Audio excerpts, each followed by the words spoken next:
Thank you so much. Respected Shri Rajesh Gupta ji, Chairman, GNIOT, Shri Gaurav Gupta ji, Vice Chairman, Mr. Singh, CEO, Anshul Sharma ji, Director of the GNIOT MBA Institute, Mr. Abhishek Tiwari, who's the SVP of Tech Mahindra, and Vashish ji, who's the head of the Corporate Research Institute in GNIOT MBA, and other dignitaries on and off the dais. It's both a privilege and a pleasure to be interacting with such bright young minds today. So I believe this is the MBA orientation program of the 23 to 25 batch. And so I'm very, very excited to be addressing such an august audience and such bright students who are to embark on a new journey of both professional growth and personal transformation over the next 2 years. And so my speech incidentally won't be as interesting as Abhishek ji's speech, because he started off with a lot of storytelling about his life. But mine will be more on the, what should I say, the drab and the moribund aspects of an MBA. I would say typically you would like to know why I did an MBA, why I tried to pivot from government to private sector. So incidentally, the introduction was a little dated. I was working with the Government of India till very recently in the Ministry of Commerce and Industry, being my last stint. So I recently joined a consulting firm called Protivity Global, and I just joined here like less than a month back, the 17th of August. So I'll just tell you my reasons as to why I did an MBA to pivot from one sector to another sector, very different, disparate sectors, at least ostensibly, and how my MBA journey helped me, and how you should also sort of focus on more on the pedagogical and the networking aspects of an MBA in the next few months or few years that you are around, like 2 years. So I've structured this, there's a lot of material, but I'll try to just kind of put things together in the interest of time.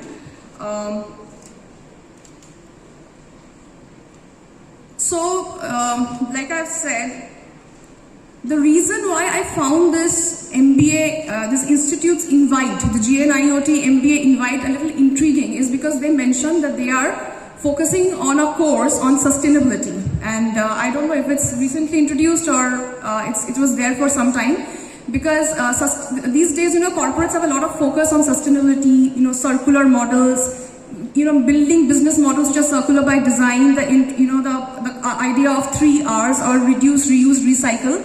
So this kind of helps in transforming individuals to have a more of a socio-environmental ethos and awareness and responsibilities apart from conventional business education. So congratulations to GNIOT MBA for that.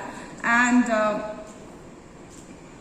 apart from, of course, the general focus that the institute has on, like state-of-the-art curriculum. So I actually went to some of the electives that the institute offers.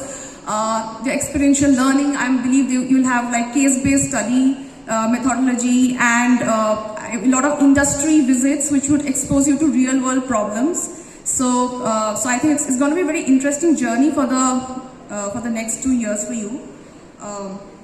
So before I was asked to actually speak about the relevance of MBA in today's dynamic, changing world. So before I start with the relevance of an MBA, I think you must have had your reasons for doing an MBA. You might be coming from, like most of you might be freshers, I believe. Some of you might have had experience or, from in the corporate sector, or maybe some of you are entrepreneurs in the past. I do not know, what is the distribution of students here with work experience and without work experience. But irrespective of the sector that you come from, whether it's the not-for-profit, government, teaching, MBA has a lot of relevance in today's world. And for example, whether it's a sector pivot or even, growing to a good position within your current organization. So it's a good decision that you have taken in such a reputed institute to pursue an MBA.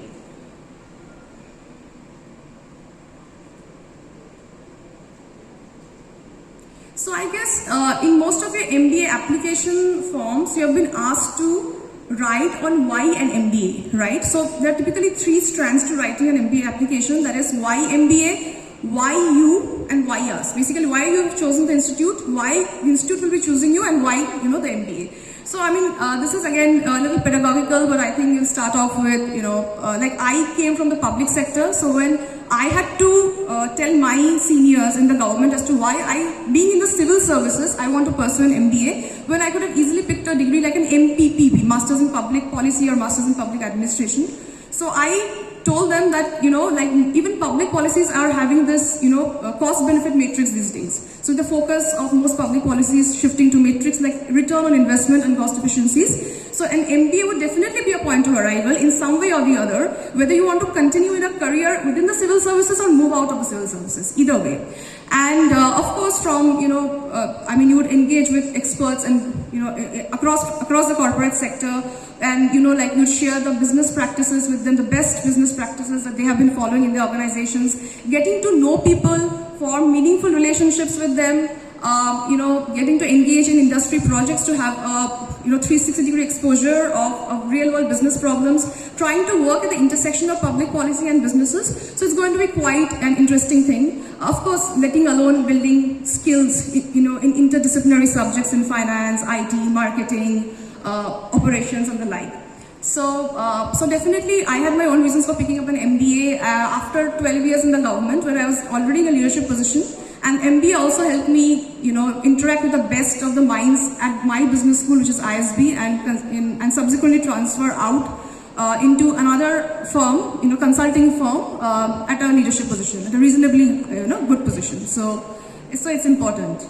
And for those of you who are targeting, I think, general management roles, an MBA also kind of, you know, helps you understand how to quickly, you know, skim through financial statements and get a, you know, an idea of the firm's financial health. What about the basics of operations? So any company, so even in Navy, for example, you know, I think there was a project in ISB where we had, you know, there was the stocking issue. So Navy was ordering clothes, but, you know, that was like, that was leading to overstocking. So how do you kind of optimize your inventory? So there are courses in operations which help you do that. Whether it's in the government, whether you it's even developing soft skills or your negotiation skills, deal structuring skills, you know, even general people management, motivation, organizational behavior. So MBA gives you an idea to, you know, just have a wide range of quick thinking and, you know, process a lot of information very quickly. So I will give an experience of mine where initially there are a lot of cases that we had to study before the classes. And they were very big. They were mostly Harvard Business Review cases, standard, you know, or Ivy cases. And very big, like I would say, very verbose reports that you have to study on, like running into at least 20 to 25 pages. Initially, it would cause me a lot of frustration. You know, I would take like a lot of time to read through. But then over a period of time, you pick up this, you know, this thing of paraphrasing and, you know, like just separating the wheat from the chaff. So you're able to read through and skim through the important parts, leave aside the thing which is not important, and just collate the important information and present a good business case to your professors or your clients. So I think MBA teaches you those skills to just have a, you know, quick thinking, quick action, and therefore I would say just please focus on your curricula, you know, whatever that you're being taught. I understand that most of you have come here for placements, and like you will be sort of a little, I would use this word myopic in only, you know, thinking about placements and getting a package or whatever that you are, you know, trying to target. But do not leave that as the excuse for not attending your classes or not, you know, focusing on what the professor said, but because we have top-notch professors, faculty here, and they are, every word of wisdom that they spell out in the class would hold you in good stead for the rest of your life. I'm not just saying during the 2 years or in corporate.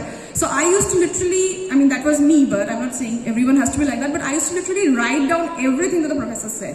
I mean, some people used to joke that even if the professor sneezed, you wrote, he sneezed. It was like that. So, because I believe these pearls of wisdom are going to carry you, you know, hold you in good stead for the rest of your life. Like, whether I studied in Presidency College or in GNU, I would take everything that professors taught. As much as you can assimilate in these 2 years, please do that.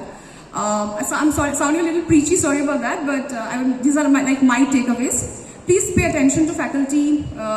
Please focus on learning, not grades, or grades will come automatically if you focus on learning. I think your placements would also be good and everything would fall in place. Now, I'll just go a little bit into... having a look at your curriculum, and just I was understanding. I was just trying to understand what are the electives offered. So you seem to have like 9 electives in total. So some are standard electives like marketing, finance. There's one elective which particularly interested me. That's an international business. So this is about the international logistics and shipping operations, and basically India's foreign trade, an area where I was working in recently, the Indian Ministry of Commerce and Industry.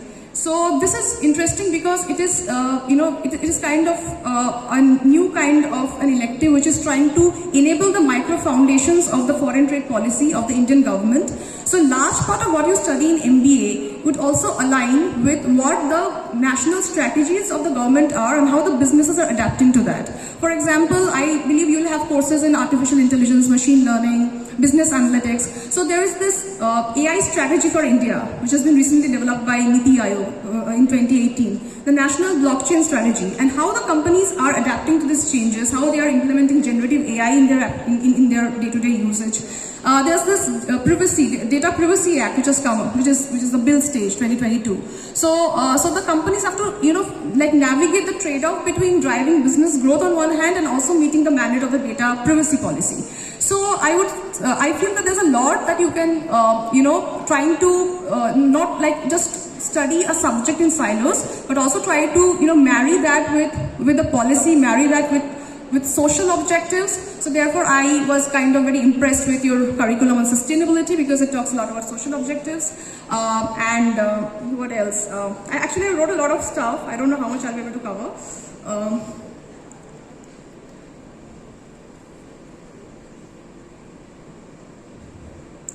Some of the other things I think would be important will be the art of paraphrasing, speaking well, communicating well, using, sort of like enabling or helping you develop your report writing skills, your negotiation skills. So, and also do a lot of, try to do a little bit of extracurricular activities. I don't know what are the types that they're offered here, but if you can like just go swimming or playing or singing. So I believe this MBA Institute will also offer you other activities to keep your mind off the regular, academic chores. So, what else? I would say overall, the couple of lessons which I learned from an MBA is pay a lot of importance to what is being taught in class. Give a lot of respect to the people who teach you, like the professors, because they are the ones who are going to empower you, not just now, but for the rest of your lives. Try to do group work. There will be a lot of assignments or group projects here, wherein I believe, there will be a group of 4 to 5, where you are supposed to brainstorm on an idea on a completely different area where you have not worked in before, and you have to come up with something very fast. At least that's what happened in ISB. More often than not, you'll see that people in the group have, just left. You are the, like the last man on the ship to hold the sail. So I think try to hold the fort in difficult situations. Try to save a project and hold the mantle, and also be a person with character. This is something perhaps the MBA schools will not teach you, but I believe there is a strong requirement for most business curricula to have an element or a subject on ethics. It's very, very important, because to have courage to challenge the status quo, to deliver on time, and have an ethical grounding, even in business, is very, very important in today's ever dynamic world. So I like and thank you again as I finished fast because I think we were running a little out of time. But thank you again for bearing with me, and congratulations. Thank you.